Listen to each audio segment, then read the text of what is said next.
Hello there, YouTube. I am Necrostevo.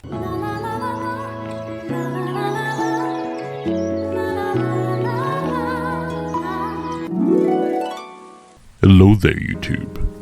I am Necrostevo, and it is time for the final week of the regular season in the MGL. Thank you for joining me here today. This season has been fraught with powerful opponents and sometimes even more powerful hacks.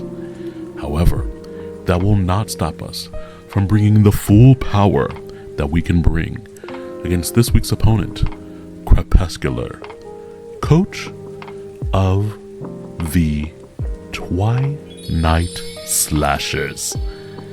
Now this seems like an opponent who is very, very familiar with the night and the shadows. So it is imperative that you all go and check out her channel, which will be in the description. Once again, very, very cool logo. Now let's take a look at the matchup together. Our opponent Crepuscul has Crocodile, her S tier, Dragonair, Ivysaur, Staravia, Floette, Graveler, Quilava, Alolan Sandshrew, Swadloon, and Corphish. For this matchup, we will be bringing a Nice Choice Scarf Reboot, a Trick Room Porygon, a very techie here, we'll say, Acid Spray, Ghastly, Roost Bulk Up on our Rufflet. Vibrava will be mixed, carrying First Impression, Stealth Rock, Draco Meteor, and Earth Power. And then our Assault Vested Chinchou. These are the teammates we have chosen for this week. And so now let us get into the matchup. Alright, for this matchup we can see that Crepuscul has brought their Dragonair, Ivysaur, Crocodile, Graveler, Floette, and the Staravia.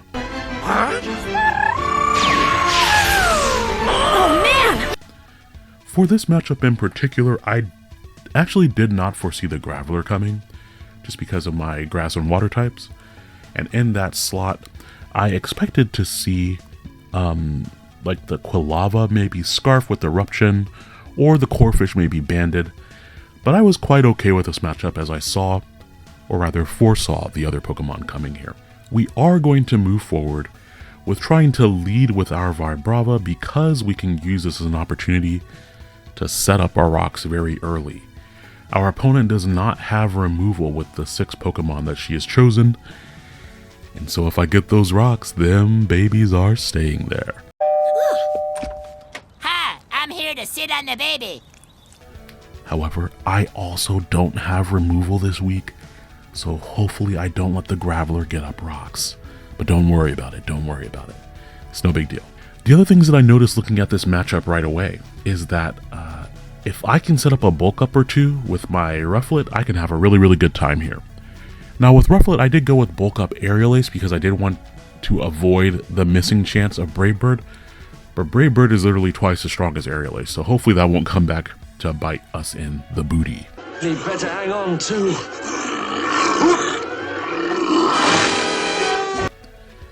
On the lead matchup, Crepuscul. Best of luck this battle. We actually have a horrible lead matchup here, so we're going to be swapping immediately to Chinchou. Not only can Crocodile throw off an Ice Punch and one-shot Vibrava, but there's just not a lot that Vibrava can do that'll really dissuade the Crocodile at this point. I bring in Chinchou to gauge damage, and that critical hit did a lot of damage for that being a resisted hit. Granted, I am Assault Vested, not Eviolite this week, but I really wasn't expecting it to do that much damage. That would mean that she's able to 3-shot me with 3 critical hit Ice Punches, so hopefully we won't have to deal with that too often here. Predicting her to swap out, I do go for Flip Turn. I almost went for Ice Beam expecting the Ivysaur to come in, but here my guess is for where is the darn Eviolite. Were the Ivysaur and the Dragonair. Those were my 2 guesses for here. Spoilers, I believe I only got one of those correct. However, we are in a good position because I was able to bring back out Vibrava on the Dragonair, and I think I can scare her out and hopefully get up my rocks. This is a little bit risky, if you like risky boots, because Vibrava and Dragonair had the same base speed stat. But looking at the matchup, I didn't think she would go max speed, and so I just get up Stealth Rocks expecting the Floette to come in. Now this is the first appearance of Floette. This thing is a pain in the pedal. A lot of other P words I could have used there. Ollie ran to purchase Patty some presents at a place in the Pico Street Mall. But this thing was just so annoying this whole battle, and so we really need to damage it as much as we can, as often as we can, to get it off of the field. Fortunately, here I was predicting my opponent to go for a fairy type move, and so I go out immediately into Chigiri, even though he is a fire type Pokemon here, and he can change it around. I knew I would resist the fairy type move initially. We do see Substitute come out, and I was like, please don't be Sub Calm Mind Synthesis Moonblast or something like that. That would be very, very annoying. However, if that is what she is on the Floette, I do know that I can handle that type of set, especially because Chinchou does have the Assault Vest. Now we answer back with a critical hit of our own. Hit me, baby, one more time. Fortunately, it was against the sub, so it didn't really matter, although a critical hit would have absolutely cleaned this Floette's clock. We do see Draining Kiss come out from behind the sub, and I was like, oh, okay. So since we see Draining Kiss, that means that there's probably one other coverage move on there, and I was thinking it might have Psychic in order to hit the Ghastly, like maybe a Sub Calm Mind, Psychic Draining Kiss, something like that. I go for another Flare Blitz, not wanting to mess around with the Floette, as Graveler comes in. Takes a decent chunk, honestly, and he does get burned, which, considering that I got crit earlier, and my crit versus her didn't matter, I was like, yeah, take that burn. You take that back! Crepuscul and I were talking after the match, and during the battle, she was like, well, I did just crit him, so fair is fair on the burn there. And on my end, I was like, you did just crit me, so fair is fair on the burn here. So even though we were not talking during the battle, we were psychically connected. Just like full-on telepathy going on there. We do out to Vibrava here. She does get up her rocks with Graveler's last gasp, but I am able to take down the Graveler with an Earth Power. I did not want to see those rocks go up, but since my Pokemon was Scarfed, Reboot was Scarfed into the Flare Blitz, I had to swap there. So back out comes this annoying Floette. You would not think it would be so annoying. However, I really, really wish that I just had a regular physically offensive Vibrava for this matchup, because I would be able to do much more damage to the Floette if I weren't specially offensive. Thinking she's just going to throw off another Draining Kiss, I just decide to go out to Chinchou, and she does go for the Draining Kiss, gets another crit, and that basically undoes all the damage that I've done to the Floette up to this point. And now that I've been crit, I actually am in range for another one. So if you're counting, that's 3 crits total for this battle. And 3! I have on glasses, but I wouldn't call them a scope lens. We go for the Scald, hoping for the burn. I do not get a burn, and I do drop to the Giga Drain, which is another crit. If the Floette was like max HP, max defense, which is what I was assuming it was, since it's trying to use Substitute and things like that, then the 2 crits were needed to knock out the Chinchou. However, if it were invested, it didn't matter.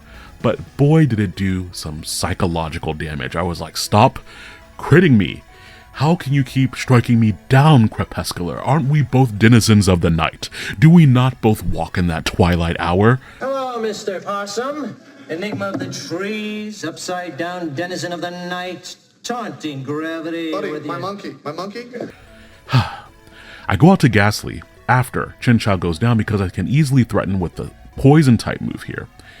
I did expect the Ivysaur to come in on the Poison type move, and that's why I brought Acid Spray, because Ivysaur can go for knockoff, but with my Colbur Berry, I wouldn't take that much from the knockoff, and then I could finish it off. However, this amount of damage on the Ivysaur to me shows that it is not the Eviolite user on her side of the field. It is much more likely that it is the Floette, especially with how little damage that Scald did, and the Dragonair. because even the Graveler took a decent amount from the Flare Blitz, and I think if it were Eviolite, it would not have taken that much damage. So I am loath to take out an Ivysaur, as I love Bulbasaur, Ivysaur, and Venusaur, but we do take it down, and we see Dragonair come back in, and I was like, if this is Eviolite, then I won't be able to KO it from here. If it's Scarf, it will also outspeed and KO me. But we're just going to take our damage. We do throw off the Sludge Wave and do a decent chunk, but that damage absolutely means it's an Eviolite Dragonair. And so we do get 1 point, and where's the Eviolite bingo? Come on down for your prize, Gertrude. Unfortunately, I don't have a swap into a +1 Outrage, and so Ghastly does go down.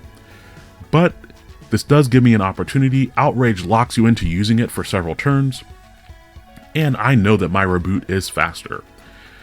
So I am going to bring in Reboot here. Now, it is at this point that I really wish that I had Double Edge on my Reboot. High Jump Kick is very, very useful. I was thinking during the prep that I needed High Jump Kick in order to lock in against the team more neutrally. But Double Edge here, especially with this matchup and the Floette and everything, Double Edge just would have been a little bit better. I could have locked into Double Edge right here, for example. But locking into High Jump Kick is really my only way to finish off the Dragonair. And if I had locked into Double Edge, then I wouldn't be allowing something like the Floette to come in afterwards. Especially because after I outspeed, when Chigiri's got the speed, when those boosters are kicked on, Got a blast! absolutely Crepuscular knows that I'm Choice Scarfed at this point. And she goes out to the Floette way too quickly and confidently. So I was like, oh man, I really wish I had Double Edge. I truly, truly do. However, I went with the power option. Double Edge is 10 points weaker than High Jump Kick. Fortunately, I don't miss a High Jump Kick. I don't think I've missed a High Jump Kick. The only time I did this entire season so far is against Oro, when we had to redo the match, and then I missed it in one of the redos. You're going to notice here that I am going to speed this footage up. Rufflet comes in, and we have ourselves a good old-fashioned flingin' stall war. Rufflet can absolutely do good damage to this Floette, but because Floette has Draining Kiss, it will recover off the damage. So I basically have to get the Floette into range of being 2-shot. I do get critical hit again, which is annoying because now she's able. It basically forces me to roost a turn earlier than I would have had to later on. But this is just a battle of attrition, and I, for one, abhor Stall Wars. I do have 8 roosts to utilize here, and it looks like no matter what, it's going to be a 3-hit KO unless I let her boost up too much.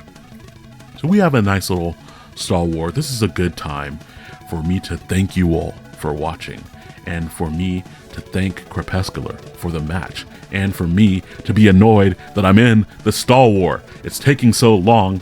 I'm trying to bulk up, trying to eat all this food. I said in the last battle that I was feeling toxic, but this one I'm just like, hit me baby one more time. I'm feeling toxic because of the Stall War. She's so lucky, Crepuscular, she's a star.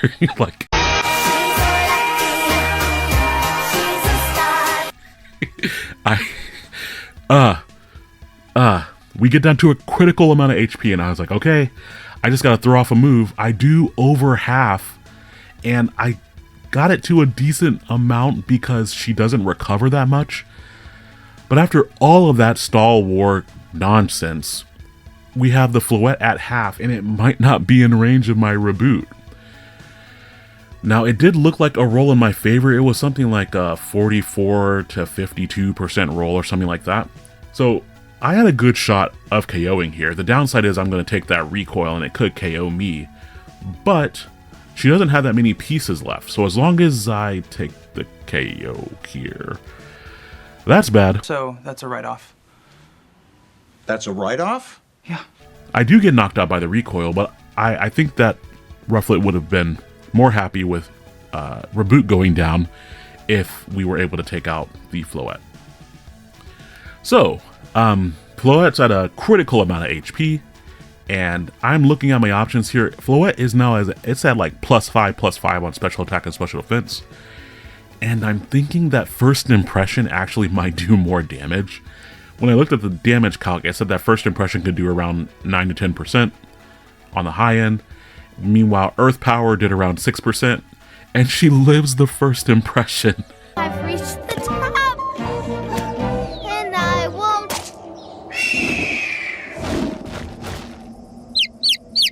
And gets so much HP back. And I was like, I believe that is the battle. I don't think that there is a Britney Spears reference for that feeling. I can't take no more. I don't know. I definitely had a glimpse of victory that I could have gone for right there in the end. Linkin Park.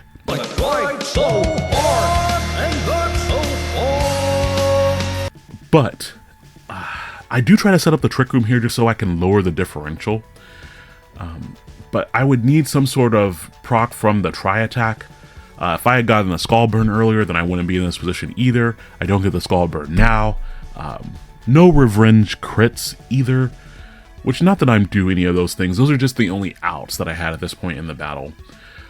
Crepuscul smartly just kind of goes for a few Calm Minds to make sure that she can two-shot my Porygon, because if since I'm faster, if she went for a move and it didn't knock me out, then I could just go for a recover. But once again, she just recovers so much HP. The psychic and MP damage that was being done just by reading the text during this battle. Truly, truly annoying. I do firmly believe, though, if I were in the exact same position and I had brought Brave Bird over Aerial Ace, I think I could have won that stall war. I would have taken a lot of recoil, but that would have been the way forward. So, Crepuscul, thank you for the battle. I am so happy to be done getting critical hit, because that was a lot. Thank you all for watching this week's battle. And I believe that's going to be the end of our MGL season. With only 2 wins across the entire season, I gotta believe that we are not in playoffs. Overall, I did thoroughly enjoy my team this season. And for the most part, I actually felt like I played pretty well outside of maybe 2 games. And I will say, on average, I had below average luck for the majority of the season. Between getting flinched multiple times and having weird things happen near the end of the battle where I felt like I had it locked up. But that is the game we play. Maki, Gunk, thank you for inviting the Victorian Shadows to Season 2 of the MGL. I have thoroughly enjoyed this format, and I hope to get to bring more adolescent Pokemon to battle in the future, as I cannot easily participate in Little Cup because trying to do those level 5 things manually is very, very annoying. So, yeah, that's going to be all for me.